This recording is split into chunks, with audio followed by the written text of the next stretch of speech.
মালিক আমাকে ছাড়ুন। আমার সাথে এই কাজ করবেন না প্লিজ। আমার বাড়িতে স্বামী আছে। তারপরও মালিক কাজের মেয়েটিকে ছাড় দিল না। কাজের মেয়ের সাথে যেভাবে করল শুনলে আপনার আত্মা কেঁপে উঠবে, আপনার মেশিন দিয়ে পানি চলে আসবে। আপনি হাতের কাজ করতে বাধ্য হবেন। তাই গল্পটি মনোযোগ দিয়ে সম্পূর্ণ শুনুন। আমার খুব গরিব পরিবারের জন্ম, তাই জীবিকার তাগিদে মানুষের বাড়িতে কাজ করতে হয়। আমি যেই বাড়িতে কাজ করতাম সেই বাড়ির মালিক অনেক ভালো ছিলেন। আমি যখনই যা চাইতাম তাই এনে দিতেন। উনি আমাকে বাড়ির সব ঘরে যেতে দিতেন, কিন্তু একটা ঘরে যেতে বারণ করতেন। ওই ঘরটা ছাড়া বাকি সব ঘর পরিষ্কার করার ও বিভিন্ন কাজের দায়িত্ব আমার ছিল। একদিন মালিক বাড়িতে ছিল না আর আমি ওই ঘরে গিয়ে ঢুকি। ভিতরের দৃশ্য দেখে আমার গায়ের লোম খাড়া হয়ে গিয়েছিল। কারণ আমি প্রায় 8.5 মাস ধরে এই বাড়িতে কাজ করছি, আর এর আগে আমি এই বাড়ির সামনের বাড়িতে কাজ করতাম। ওরা যখন এই জায়গাটা ছেড়ে অন্য শহরে চলে গেল তখন যাবার আগে আমাকে এই কাজটা জোগাড় করে দিয়ে গেল। এই বাড়ির মালিক অনেক ভালো।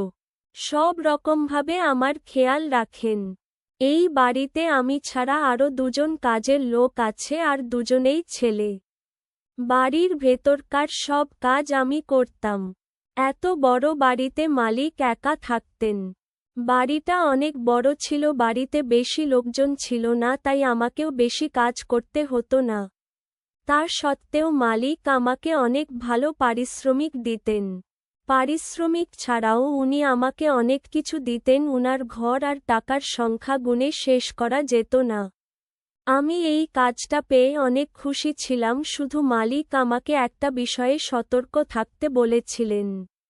উপরের তলায় একটা ঘর ছিল, সেই ঘরে সবসময় তালা দেওয়া থাকত। উনি আমাকে ওই ঘরে যেতে বারণ করেছিলেন।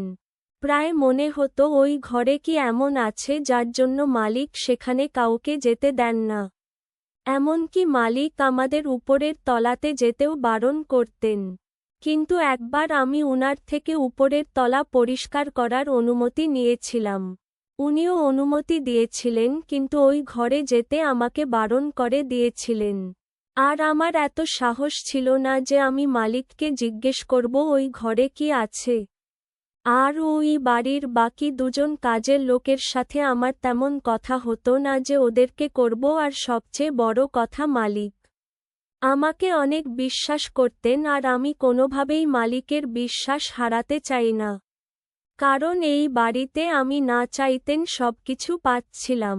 এখানে কেউ আমার উপর হুকুম চালাতো না, কেউ আমার কাজের ভুল ধরতো না। আমি নিজের মতন করে কাজ করতাম, নিজের ইচ্ছে মতন আরামও করতাম। আমার মাঝে মাঝে চোখে পড়ত মালিক উপরের তলা থেকে নিচে নামছেন। মনে হতো উনি ওই ঘরটাতেই যেতে পারেন। কিন্তু আমি কাজের লোক হয়ে মালিককে এই কথা কি করে জিজ্ঞেস করি? একদিন মালিককে কাজের জন্য শহরের বাইরে যেতে হয়।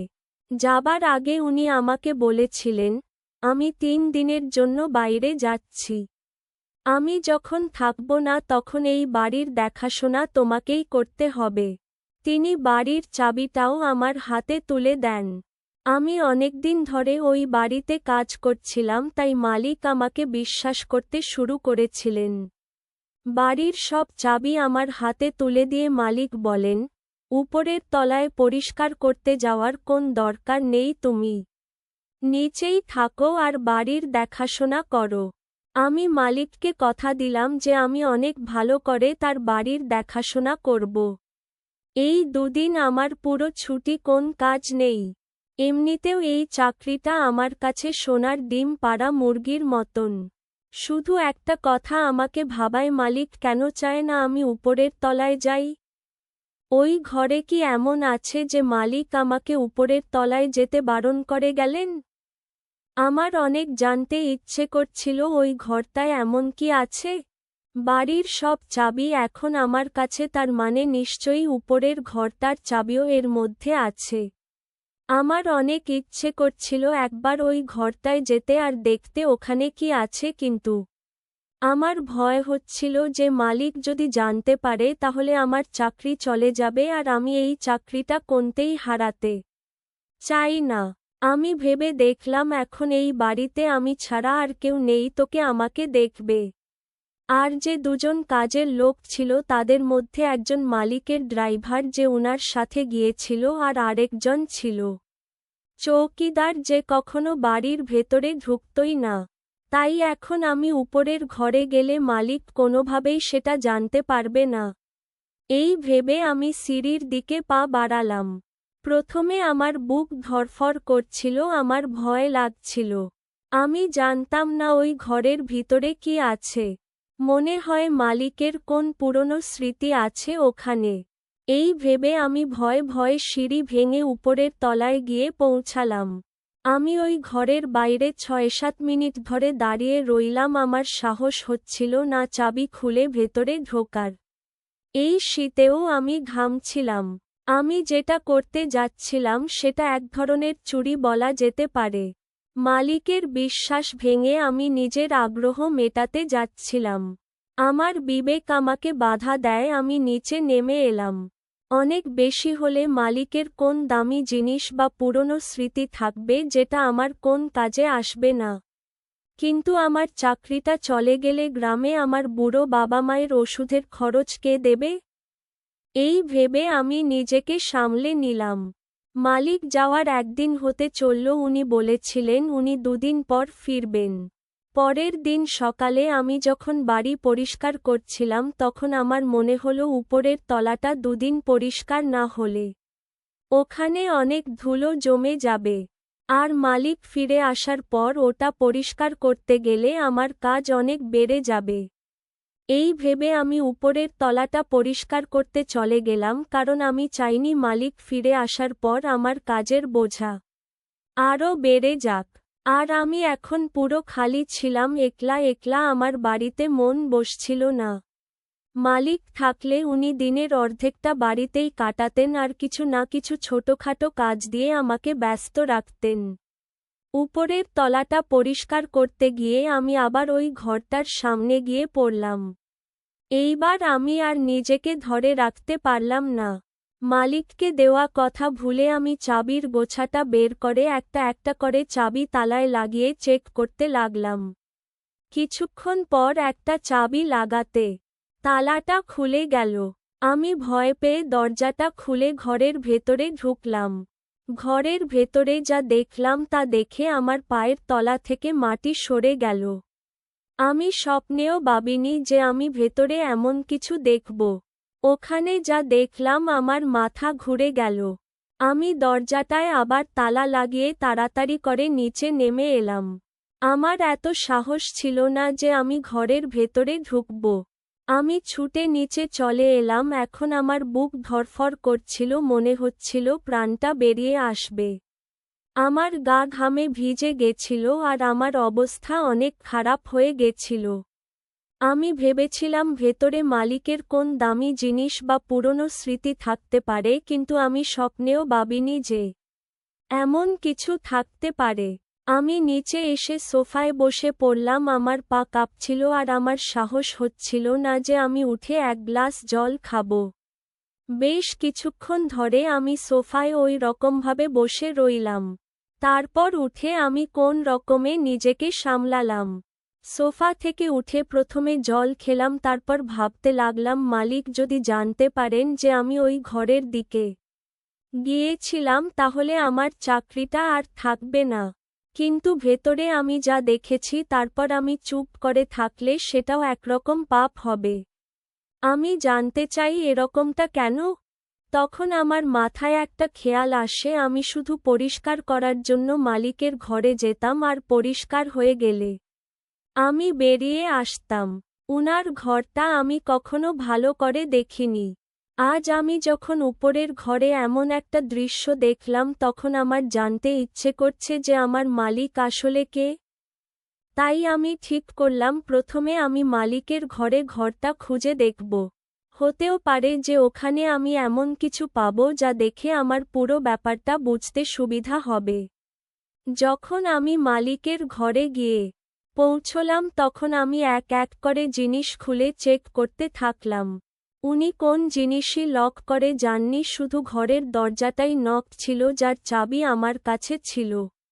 এইসবের একটাই মানে হয় যে মালিক আমাকে অনেক বিশ্বাস করতেন। আমি ভেতরে ভেতরে লজ্জিত ছিলাম যে আমি মালিকের বিশ্বাস ভাঙছি, কিন্তু এই সময় আমার এটা জানা বেশি জরুরি ছিল যে উপরের ঘরে আমি যেটা দেখেছি তার মানে কি। যখন আমি মালিকের ফার্নিচারের শেষ ড্রয়ারটা খুললাম তখন একটা জিনিস আমার হাতে এলো। সেটা দেখে আমি ব্যাপারটা কিছুটা হলেও বুঝতে পারলাম। আমার মালিক একটা বড় ফ্যাক্টরির দোকান চালায়। উনার বয়স বেশি নয়, উনি দেখতে অনেক সুন্দর। আমি এতদিন ভাবতাম যে এত বড় বাড়িতে উনি একা কেন থাকেন? উনার পরিবারের লোকজন কোথায়? আজ অবধি আমি জানতাম না যে উনি একা কেন থাকেন। আর আজ যখন আমি উপরের ঘরে গেলাম তখন আমি মালিকের সব গোপন কথা জানতে পারলাম। উনার ড্রয়ারে আমি যে জিনিসটা পেয়েছিলাম সেটা ছিল একটা অ্যালবাম আর তার সাথে একটা ডায়েরিও। আমি একটু পড়াশোনা জানতাম, তাই ডায়েরিটা খুলে পড়তে শুরু করলাম। ডায়েরিটা পড়া শেষে আমার অবস্থা খারাপ হয়ে গেল।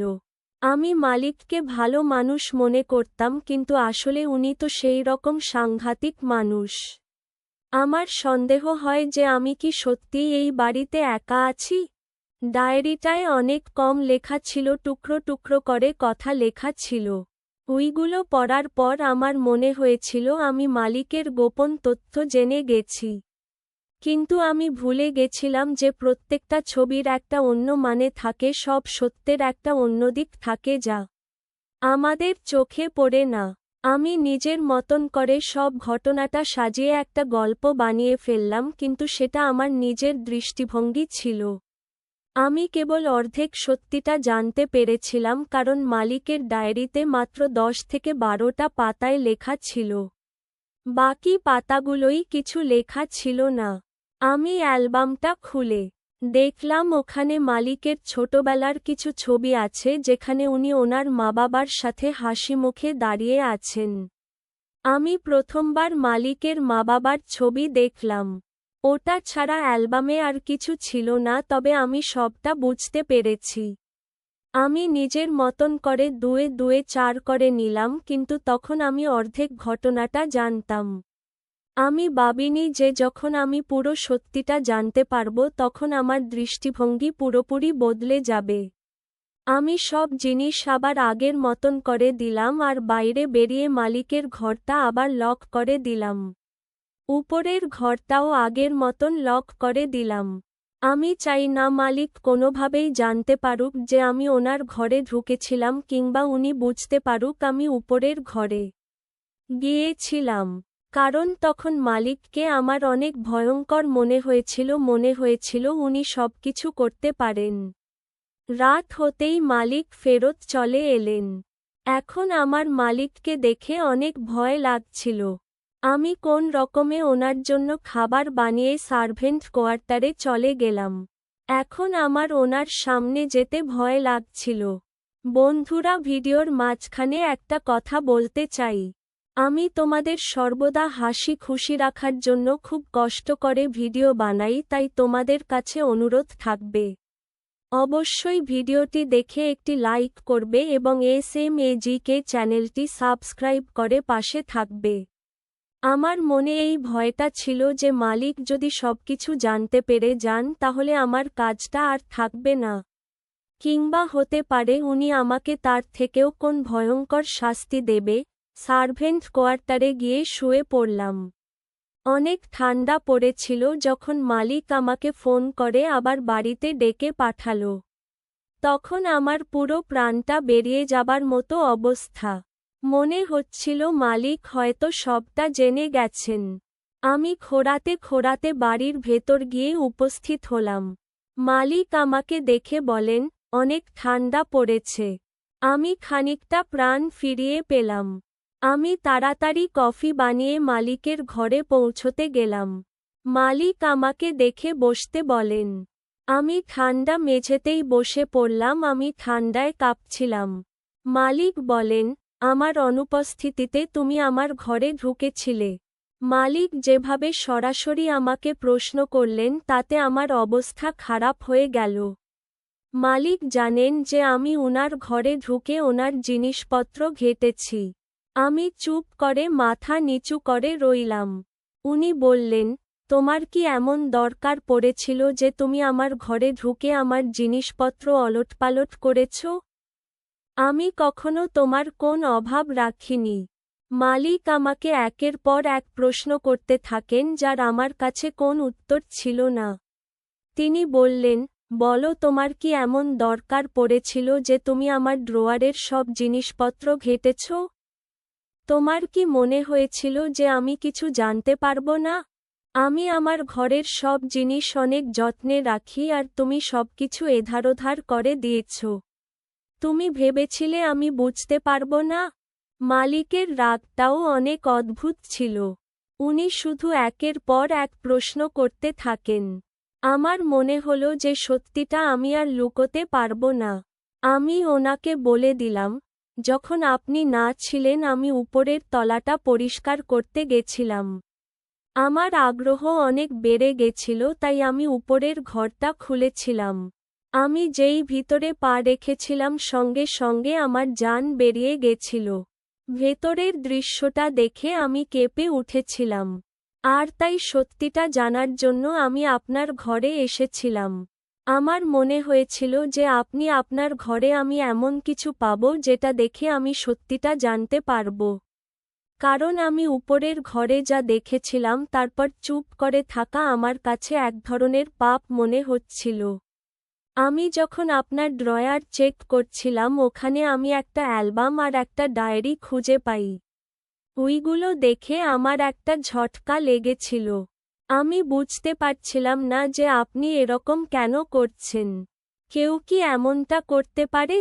আমি তো আপনাকে অনেক বড় মনের মানুষ মনে করতাম কিন্তু আমি যা দেখেছি তা দেখে এটাই প্রমাণ হয় যে আপনি একজন অত্যাচারী মানুষ। ভয়ে ভয়ে আমি মালিককে সব কথা বলে ফেললাম। বড় জোর আমার চাকরিটা চলে যাবে কিন্তু এত বড় সত্যিটা আমি মনের ভেতর চেপে রেখে বাঁচতে পারতাম না। আমার কথা শুনে মালিক রেগে যাবার বদলে মুচকি হাসেন আমার দিকে তাকিয়ে বললেন, আমার দেখে ভালো লাগলো যে তোমার বিবেকবোধ এখনো বেঁচে আছে কিন্তু আমার পেছনে আমার জিনিসে হাত দিয়ে তুমি আমার বিশ্বাস ভেঙেছ। সত্যিটা জানার অনেক ইচ্ছে ছিল না তোমার? তো চলো আমি তোমাকে পুরো সত্যিটা বলি তারপর তুমি নিজেই বুঝতে পারবে যে তুমি যা দেখেছ সেটা ঠিক না ভুল। আমি 6.5 বছর বয়সে আমার মাকে হারিয়েছিলাম। আমার বাবা আর একটা বিয়ে করে এনেছিলেন কারণ আমি অনেক ছোট ছিলাম আর আমার একটা মায়ের দরকার ছিল। আমার নতুন মা অনেক ভালো করে আমার খেয়াল রাখত যখন আমার বাবার সামনে থাকত তখন দেখে মনে হতো মা আমার জন্য জান দিতে পারে। আমার নতুন মায়ের সাথে আমি অনেক খুশিতে ছিলাম। কিন্তু আমার বাবা আমার নতুন মায়ের সাথে বেশিদিন থাকতে পারল না। বিয়ের 10 মাস পরেই বাবার অ্যাক্সিডেন্টে মৃত্যু হয়। বাবা উইলে লিখে গিয়েছিলেন যে আমার যখন 19 বছর বয়স হবে তখন ওনার সব সম্পত্তির মালিক আমি হব। তার আগে অবধি বাবা মাকে তার ব্যবসা সামলানোর দায়িত্ব দিয়েছিলেন। একটা ঘর আর কিছু টাকা ছাড়া মা আমার জন্য আর কিছুই রেখেই যায়নি। বাবা মারা যাওয়ার পর থেকেই মা আমার সাথে অনেক খারাপ ব্যবহার করত। আমাকে সারাদিন ঘরে বন্ধ করে রাখত, দিনে একবার করে আমাকে খেতে দিত। আমার স্কুলে যাওয়া বন্ধুদের সাথে মেলামেশা করা সব বন্ধ করে দিয়েছিল। আমি সারাদিন ঘরে বন্ধ থাকতাম, সেখান থেকে আমি অনেক রকমের আওয়াজ শুনতে পেতাম। বাড়িতে পার্টি হতো, মা তার বন্ধুদের সাথে গান চালিয়ে পার্টি করত। করা টাকা জলের মতো খরচ করছিল, বাড়ির সব ভালো কাজের লোকদের ছড়িয়ে দিয়েছিল আর নিজের পছন্দ মতন কিছু কাজের লোক এনেছিল যারা মায়ের মতোই আমার ওপর অত্যাচার করত। আমি যখনই মাকে বলতাম যে আমি ঘরের বাইরে বেরোতে চাই তখনই সে আমাকে অনেক মারত আর যখন বাড়িতে পার্টি হতো তখন আমাকে ঘরে বন্ধ করে রাখার সাথে সাথে আমাকে দড়ি দিয়ে বেঁধে রাখত। মা তার বন্ধুদের সাথে মিলেই আমার ওপর অত্যাচার করত, মা আমাকে নিয়ে মজা করত। একদিন আমার সৎ মা আমাকে বলল যে আমার বাবার অ্যাক্সিডেন্ট হয়নি, মা নিজে তার খুন করিয়েছে। কারণ আমার মা জানত যে বাবা মারা যাওয়ার পর তার সব সম্পত্তির মালিক আমি হব।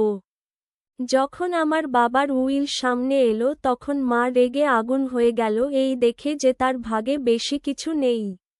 প্রথমে সে ভেবেছিল সে আমাকেও মেরে ফেলবে, কিন্তু উইলে লেখা ছিল যে আমি 18 বছর হওয়ার আগে যদি আমার কিছু হয়ে যায় তাহলে সব সম্পত্তি একটা ট্রাস্ট নামে চলে যাবে, সেটা হলে মায়ের হাতে কিছুই আসবে না। তাই মা ঠিক করেছিল যে সে আমাকে বাঁচিয়ে রাখবে যতদিন না আমি 18 বছর বয়স হচ্ছে। যেই আমার 19 বছর বয়স হবে সে একটা কাগজে আমাকে দিয়ে সই করিয়ে সব সম্পত্তি নিজের নামে করে নেবে, তারপর আমাকেও মেরে ফেলবে। মা আমাকে এতই টর্চার করত যে আমি পাগল হয়ে যাচ্ছিলাম। যখন আমি জানতে পেরেছিলাম যে সে আমার বাবাকে খুন করেছে তখন আমি তাকে ঘৃণা করতে শুরু করেছিলাম। আমি এটাও জানতাম যে একদিন সে আমাকেও মেরে ফেলবে। 6.5 বছর ধরে আমি এইভাবে দিন কাটাতে লাগলাম। 7-6 বছর পর বাড়িতে একটা চাকর আসে, তার আমার ওপর দয়া হয়। আমি যখন তাকে পুরো ঘটনাটা বলি তখন সে আমাকে কথা দেয় যে সে আমাকে সাহায্য করবে। একদিন সে সুযোগ বুঝে আমাকে খুলে দেয় আর আমাকে নিয়ে পালিয়ে যায়। আমি 6.5 বছর তার সাথে তার গ্রামে রইলাম।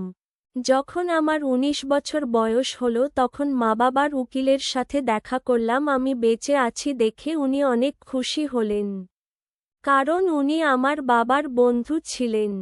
আমি সব সম্পত্তি আমার নামে করে নিলাম। আমার সৎ মা আমাকে দেখে ক্ষমা চাওয়ার নাটক করে, আমিও সবার সামনে ওনাকে ক্ষমা করে দিলাম। মহিলাকে কি করে ক্ষমা করব যে আমার বাবাকে খুন করেছে, যার জন্য আমার পড়াশোনা শেষ হয়ে গেছে আর আমি আমার জীবনের বেশ কিছু বছর একটা ঘরে বন্দি ছিলাম। আমি আমার সৎ মাকে ক্ষমা করে আমার বাড়িতে নিয়ে আসি আর তাকে উপরের ঘরে নিয়ে গিয়ে বন্ধ করে দিই। তুমি উপরের ঘরে যাকে বাধা থাকতে দেখেছ সে আমার সেই সৎ মা। আমি তার সাথে সেই সব কিছু করিনি যা সে আমার সাথে করেছিল, আমি শুধু তাকে বেঁধে ফেলেছি। কিন্তু আমি তাকে সময় মতো জল আর খাবার দিই। সে আমার বাবার খুনি আর আমার অপরাধী। তুমি অ্যালবামে যাদের দেখেছ তারা আমার মা বাবা।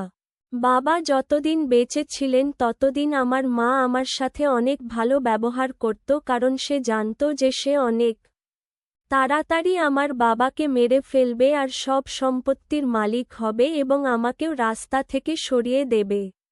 কিন্তু বাবা মারা যাওয়ার পর বাবার উইল তার সব প্ল্যানে জল ঢেলে দিয়েছিল। আমার সৎ মা উপরের ঘরে এভাবে 7.5 বছর ধরে বন্ধ আছে। সে যতদিন বেঁচে থাকবে আমি তাকে এভাবেই বন্ধ করে রাখব। তার যদি টাকার লোভ না থাকত তাহলে আমি তাকে এতটাই ভালোবাসতাম যে সব সম্পত্তি তার নামে করে দিতাম। আমি একজন মরা মায়ের ছেলে, আমার বাবাও বেঁচে নেই। যদি সে আমাকে নিজের ছেলের মতো ভালোবাসত তাহলে আমি তার জন্য নিজের প্রাণও দিতে পারতাম। কিন্তু সে সম্পত্তির লোভে নিজের ক্ষতি করেছে আর একজন খুনি হয়ে উঠেছে। এখন তার এটাই শাস্তি যে সে সারা জীবন এভাবে বন্ধ থাকবে আর কষ্ট ভোগ করবে। উদ্ধৃতি চিহ্ন।